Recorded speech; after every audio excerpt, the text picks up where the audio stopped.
بسم اللہ الرحمن الرحیم۔ السلام علیکم۔ اللہ نے اس دنیا میں ہر طرح کی مخلوقات کو پیدا فرمایا، جس میں انسان، حیوان، جنات اور فرشتے بھی شامل ہیں، اور اللہ نے انہی میں سے ان کے جوڑے بھی پیدا فرمائے۔ اس دنیا میں ان اشیاء کے وہ جوڑے بھی موجود ہیں جنہیں انسان نہیں جانتا یا دیکھ نہیں سکتا، ان کا اس مخلوق سے کوئی تعلق نہیں۔ آج ہم آپ کو اس خبر میں جنات کی شادی سے متعلق دلچسپ باتیں اور ایک حقیقی واقعہ بتائیں گے، جنہیں جان کر کسی کے بھی رونقیں کھڑے ہو جائیں گے۔ کچھ لوگوں کا خیال ہے جنات شادی نہیں کرتے، لیکن قرآن کریم کے دلائل سے یہ بات ثابت ہے، جنات شادی بھی کرتے ہیں اور ان کے بچوں کو بھی پیدا کرتے ہیں۔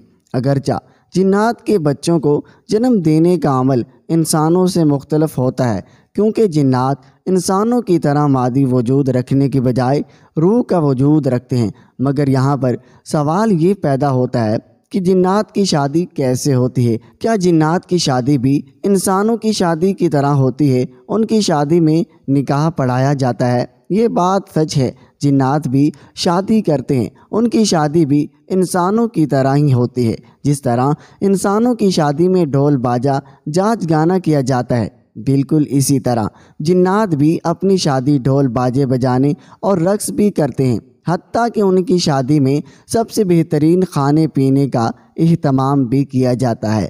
جنات اپنے کھانوں میں مور اور ہرن کا استعمال بہت زیادہ شوق سے کرتے ہیں اور میٹھے میں بہت کچھ رکھتے ہیں۔ ان کا کھانا انسانوں کے کھانوں سے بہت لذیذ ہوتا ہے۔ ان کی شادیوں میں دوسرے قبیلے یا گاؤں کے جنات سرداروں کو مہمان مدعو بھی کیا جاتا ہے۔ جنات کی شادی میں نکاح بھی پڑھایا جاتا ہے، جس کا اعتراض ایک مولانا صاحب خود کیا ہے۔ ان مولوی صاحب کا نام نواب علی شاہ ہے۔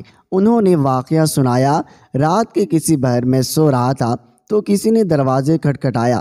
میری عادت یہ تھی کہ جتنی بھی گہری نیند میں ہوتا ہوں، اگر دروازے پر ذرا سی بھی دستک ہوتی ہے تو میری آنکھ فوراً کھل جاتی ہے، اور یہی وجہ تھی کہ میں اٹھ گیا۔ دروازہ کھولا تو دو اجنبی نوجوان میرے سامنے کھڑے تھے۔ میں نے ان دونوں کو نہیں پہچانا اور پوچھا کیا کام ہے؟ اس پر انہوں نے کہا، مولانا صاحب، ہمارے ہاں شادی ہے، اسی لیے ہم آپ کو نکاح پڑھانے کی غرض سے لینے کے لیے آئے ہیں۔ میں نے کہا، مجھے معاف کیجیے، میں آپ کو پہچانتا نہیں ہوں، آپ کہاں سے آئے ہیں؟ انہوں نے کہا، ہم دونوں پڑوس والے گاؤں سے آئے ہیں۔ ان میں سے ایک شخص نے بتایا اس کا نام جنجار ہے۔ مولانا صاحب نے دل میں سوچا کافی عجیب نام ہے، تھوڑی دیر بعد میں ان کے ساتھ چل دیا۔ مولانا نواب علی صاحب بتاتے ہیں کہ مارچ کا مہینہ تھا اور رات تھوڑی تھوڑی ٹھنڈی تھی۔ وہ دونوں میرے آگے چل رہے تھے اور میں ان کے پیچھے چل رہا تھا۔ آخرکار ہم اس گاؤں کے میدان میں پہنچے جہاں شامیانہ سجا ہوا تھا۔ وہاں خوب رونق اور چل پھل تھی، روشنی کا بھی بہت خوب انتظام تھا۔ میں ادھر ادھر دیکھ ہی رہا تھا کہ ایک آواز آئی، خوش آمدید مولانا صاحب۔ میرے سامنے ایک شخص سلوار قمیض میں کھڑا تھا جو دولہے کا باپ تھا۔ اس کا نام سردار مانس تھا۔ سردار نے کہا، آئیے میں آپ کو لیے چلتا ہوں۔ جب ہم تھوڑا آگے گئے تو سردار مانس نے میری ملاقات دلہن کے باپ سے کروائی، جن کا نام شرمند تھا، کیونکہ سب چہرے وہاں اجنبی تھے اور میرا جاننے والا وہاں کوئی بھی موجود نہیں تھا، حالانکہ میں اس گاؤں کے بہت سے لوگوں کو ذاتی طور پر جانتا تھا۔ میں نے دلہن کے باپ سے عرض کی، یہاں اس گاؤں کا کوئی بھی فرد موجود نہیں ہے۔ اس پر شرمند صاحب نے کہا، اچھا تو یہ مسئلہ ہے۔ شرمند صاحب نے ایک لڑکے کو آواز دی اور قریب آنے پر اس لڑکے کو کچھ کہا۔ مولانا صاحب نے کہا، اس کے تھوڑے دیر بعد میں نے نظر صاحب کو آتے ہوئے دیکھا جو گاؤں میں دیندار تھے۔ اس کے بعد اور بھی جاننے والے مجھے شادی میں نظر آنے لگے، جنہیں دیکھ کر مجھے اطمینان ہوا۔ میں نے نظر صاحب سے پوچھا، آپ کی دینداری کیسے چل رہی ہے؟ تو انہوں نے چونکتے ہوئے بولے، اچھی چل رہی ہے۔ اسی میں مجھے دولہے کے والد نے کہا، مولوی صاحب آئیے اور نکاح پڑھائیے، دیر ہو رہی ہے۔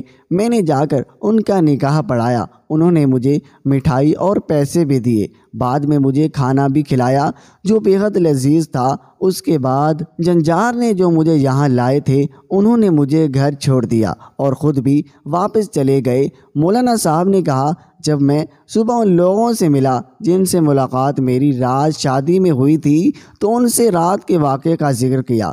انہوں نے بتایا ہم رات کو تو کہیں نہیں گئے تھے بلکہ اپنے گھر پر سو رہے تھے اور کسی بھی شادی میں شرکت نہیں کی۔ مولانا صاحب بہت حیران ہوئے اور گھر واپس آ گئے۔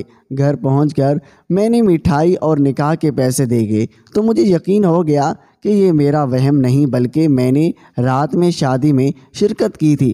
بعد میں مجھے اس بات کا اندازہ ہو گیا کہ رات میں جس شادی میں شرکت کے لیے گیا تھا وہ انسانوں کی نہیں بلکہ جنات کی شادی تھی۔ دراصل جنات ہی روپ بدل کر نادر صاحب اور دیگر لوگوں کا روپ دھار کر شادی میں آئے تھے۔